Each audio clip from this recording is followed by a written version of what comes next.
I mentioned in my last video that I wanted to start putting out more regular content in between my more ambitious videos. So now that I am wrapping up the next episode of Departure, I'm beginning to churn out videos as a part of my new posting schedule. So tonight's video is the first episode of Time Travel Tuesday. Imagine, instead of that ridiculousness, some kind of cool graphic. I definitely like to have a special intro for this series. If you guys have any suggestions, please send them my way. So, Time Travel Tuesdays. Time Travel Tuesdays is a weekly video in which I combine the tingles of ASMR with the warm fuzzies of nostalgia. And here's what I mean by that. I think that the sensation of ASMR and the feeling of nostalgia, while not the same thing, kind of exist in the same neighborhood, so to speak. So because of that, I think that they would make a really cool combination. So my goal here is to integrate that into a weekly video. So each week I will sort of present a new piece of nostalgia woven into an ASMR format. So examples of that could be old video games that you love, movies that you used to watch late at night as a kid, music, that kind of thing. Now, the way I'm going to decide which piece of nostalgia to discuss every week is with your help. What I want you guys to do is, at the end of this video, in the comment section, tell me what thing from your past, movie, video game, anything, that you would like me to talk about. And what I'll do when it's time for me to sit down and play in the next video is I will read each and every comment. I'll read every single comment and tally up which suggestion is mentioned the most, and that'll be my next topic. So that's how that's gonna work. Now, I won't always have a physical, visual representation of what I'm discussing, but I will do my best to have something. And also, if it's something that I'm not familiar with, if it's something I just haven't heard of or I don't know much about, this is a really cool opportunity for me to learn something new, and maybe for you guys to learn something new also. So, because this is the first episode of Time Travel Tuesdays, obviously there were no votes, so I let my boyfriend Josh decide what I would discuss this evening. And that is the movie Gremlins. This is not a piece of artwork by me because I'm not that fantastic. This is an Etsy purchase. This is a hand-painted representation of Gizmo the Mogwai from the movie Gremlins. So, I'm going to tell you everything that I know about this movie. Well, giving you a little visual ASMR too. Cool, so let us begin. Okay. The movie Gremlins is a 1984 horror comedy that was released by Warner Brothers. And it was directed by a man named Joe Dante.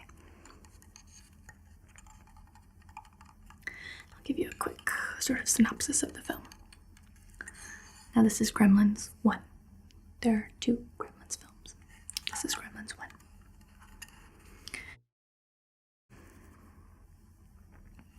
Gremlins is about a young man who is given an adorable little creature called a mogwai. That's this guy right here. Who is precious and lovely and very good-natured and adorable. However, mogwai is a unique creature because it has to be cared for with some very specific guidelines. So, in the film, this young man comes to have Gizmo the mogwai as a pet and doesn't take enough care to follow those instructions. So, Gizmo multiplies, and then his offspring creatures become horrible, nasty, evil, reptilian creatures called Gremlins that terrorize the young man's town. So, the main cast, I won't list the whole cast of the film. Main cast, we've got Zach Galligan, who plays Billy, the young man, and the main character. And then the beautiful Phoebe Cates as Kate, Billy's love interest. And then there's lots and lots of other people. But this little guy is voiced by Howie Mandel, who many of you know from the popular game show Deal or No Deal.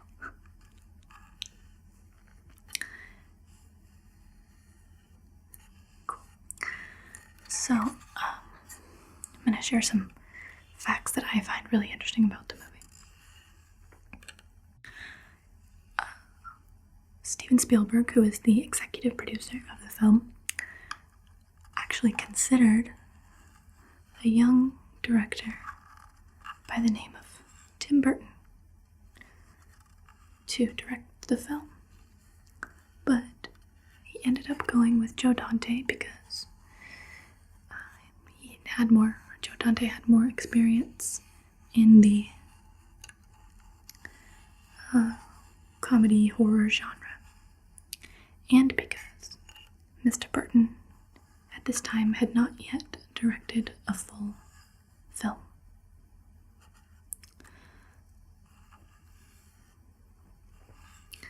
Now, the original script of the movie, if you have seen the movie, you might be interested to know that the original script went through a lot of changes before it was released. There are a lot of darker elements to the film that Spielberg and the other studio executives kind of vetoed because they were too dark. For instance, Billy's mother, who I think is one of the coolest characters in the movie. She's kind of a badass. In the original script, she was killed by the Gremlins. And when Billy came back to his house to rescue her from them, they threw her head down the stairs at him. That's something, huh?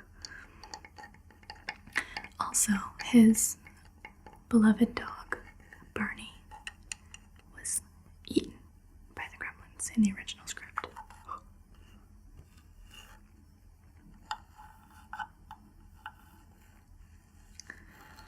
And, the leader of the Gremlins Gremlins, Stripe. Originally in the script, there wasn't a separate character for Stripe. In the original script, Gizmo, the Mogwai, became Stripe the Gremlin. But Steven Spielberg vetoed that plot element as well because, being the brilliant man that he is, he knew that Gizmo's cuteness would endear him to the audiences, and they would want to see him throughout the film. And he was right. I would not have enjoyed this movie half as much if little Gizmo hadn't been present throughout. The only way I would have been okay with that is if Gizmo was eventually turned back into a Mogwai and not killed as a gremlin. I would never have been okay with that. Also, there is a very famous monologue in the Gremlins movie that is performed by Phoebe Cates, who is Kate, Billy's love interest. And it's a sort of reference to a well-known urban legend, Christmas urban legend, in which a family is getting ready to celebrate Christmas and the father goes away on a business trip and then comes home early to surprise them, and he dresses up as Santa Claus and gets up on the roof and comes down the chimney as a Christmas surprise, but he slips and breaks his neck and becomes stuck in the chimney, and his family, his wife and kids, search for him and only find him when they go to light their Christmas fire. That's real nice, right? Anyway, Kate in the movie describes that exact horrific scene as how she lost her father at Christmas time, and subsequently how she learned that there wasn't any Santa Claus.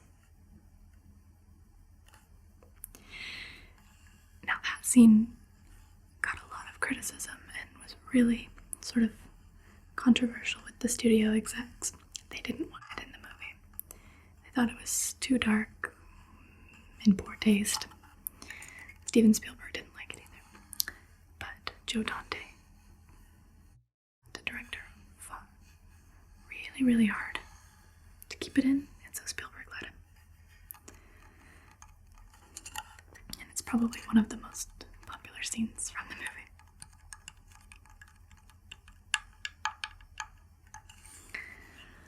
So, let's see. Some of the special effects are interesting. So most of the Gremlins and Gizmo, the Mogwai, are puppets. They had to make more than one puppet for Gizmo. So a lot of times in a given scene, Billy would be holding Gizmo, and then he would set him down. And then the next time we see Gizmo, it's a completely different puppet that was maybe wired to his desk. And anytime there was a close-up of Gizmo, making face, showing expression, that was also a different puppet, a much larger version. And so when the Mogwai reproduce, well, I didn't tell you the 3 rules. I forgot to tell you the 3 rules. You probably know them. I'll backtrack. Rule number 1. You have to keep the the Mogwai away from bright lights, especially sunlight, because sunlight will kill them. You cannot get them wet, and you cannot feed them after midnight. More on that later. So, when Gizmo gets wet, he multiplies, and little furry balls pop out of his back and go all over the room. And those become new Mogwai. So, what they used for the new little Mogwai furry balls were actually balloons that became inflated. Now there's also a scene where one of the gremlins explodes in the microwave. And that was also a balloon that was put in the microwave and allowed to explode, to burst in the microwave. I thought that was pretty neat.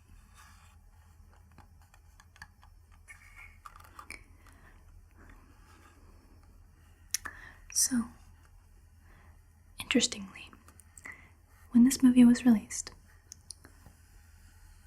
the Motion Picture Association of America had not yet created the PG-13 rating. This movie was kind of highly criticized by a lot of parents, families, who thought that they were taking their kids to see a nice family-friendly movie and were shocked by what they saw. The same thing occurred around the same time with Indiana Jones and the Temple of Doom. So, Gremlins and Indiana Jones and the Temple of Doom are sort of known as the two films that influenced the MPAA's creation of the PG-13 rating.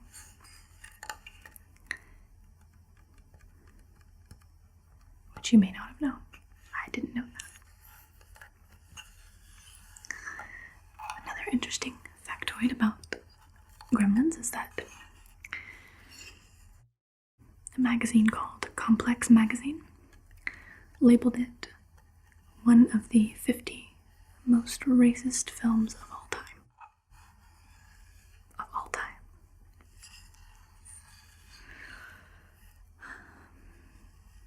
There was someone, I don't know if she was a journalist or a critic or just a writer of some kind. And I think her name is Patricia Turner, I think. She claimed that the Gremlins were meant to be African American and that they reflected negative African American behaviors.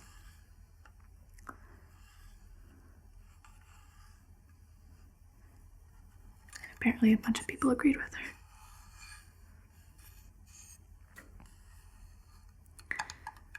There are several interesting cameos in the film. One by Steven Spielberg himself. There's a scene in which Billy's dad is at a convention for inventors, because he's an inventor. And while he's on the phone, a man drives past him in a sort of go-kart looking thing. And that man is Steven Spielberg himself.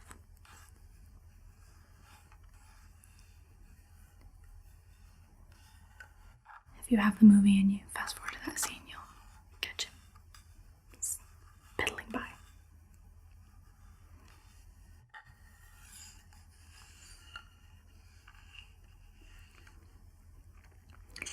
There's also a cameo by Chuck Jones, who is one of the directors of the famous Looney Tunes. I believe he appears as just a friend of Billy's. He talks about Billy's drawings with him.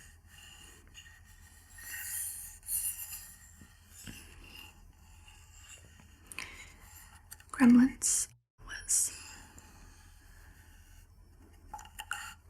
probably a big influence on a lot of films that came out around that time that were super similar in plot and themes. There was Critters, Troll, Ghoulies, and one called Munchies, which I've never seen, but I read the synopsis and it's basically the same movie. It's almost exactly the same plot. And probably nowhere near as good.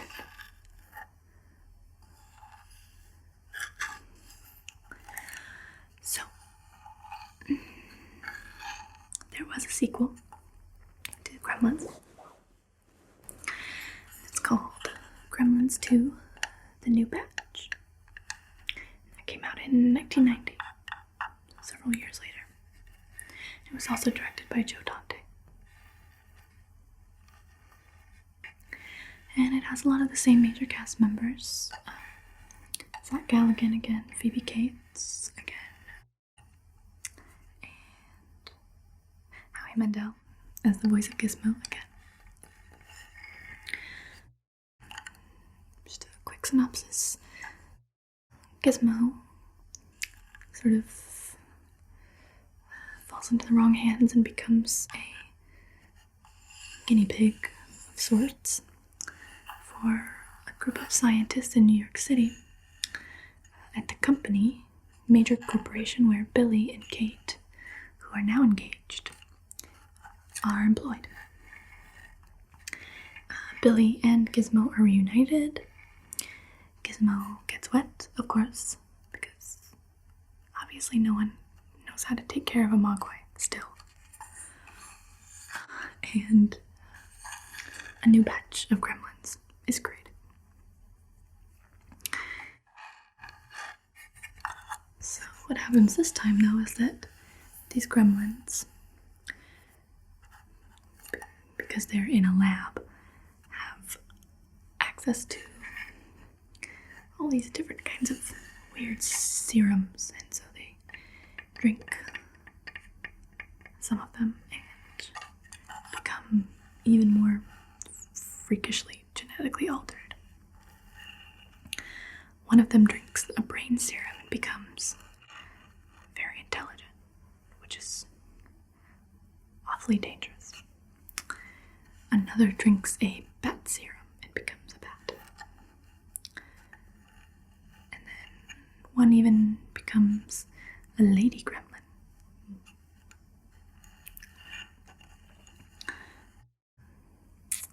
Joe Dante, the director, actually makes a cameo in this one.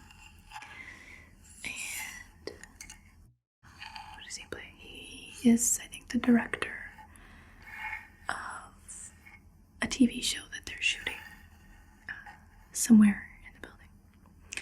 So there are all these just freakish gremlins loose in this giant skyscraper building in New York City, and of course it's up to Billy and Kate and some other people along the way to try and stop the creepy little monsters from taking over New York City.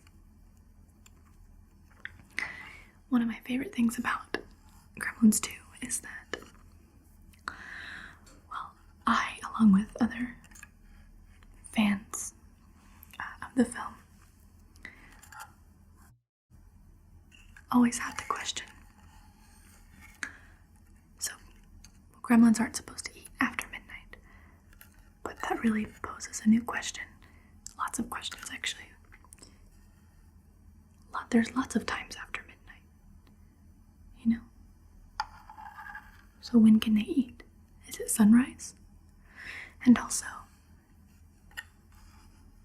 what if it's midnight here, but it's not midnight somewhere else? Or what if the gremlin crosses time zones for some reason while he's eating? Or not the mogwai. So what I like about Gremlins 2 actually, there's a scene in the film where there are people sort of teasing Billy about all these rules before they know that gremlins exist. They're teasing him and asking him all these questions and saying, well, what if he has a little bit of food stuck in his teeth from when he ate, and then he accidentally swallows it at midnight? He didn't eat at midnight, or he didn't eat after midnight. Then what? So, it's funny that the filmmakers are just basically poking fun at themselves. The entire Gremlins 2 movie is just basically a giant parody of Gremlins 1. And I like how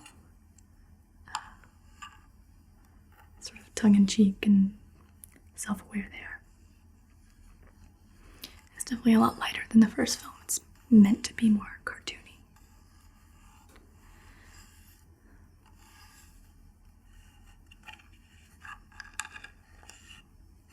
You can get a good look at Gizmo.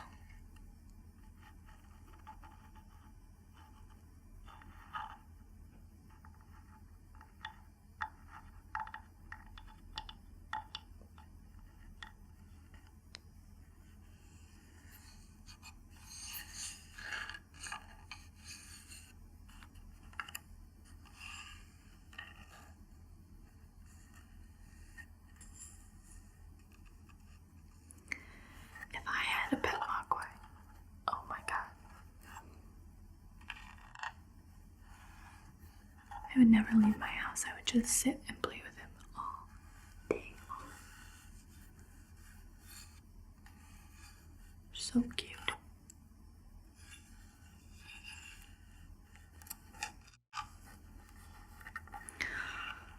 Okay.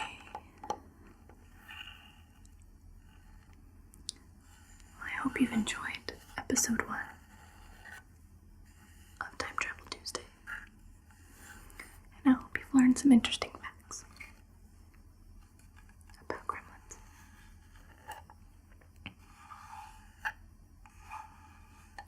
So, don't forget to comment below what you would like me to tell you about in next week's episode of Time Travel Tuesday. And I'll tally up all the votes, and that will be my topic.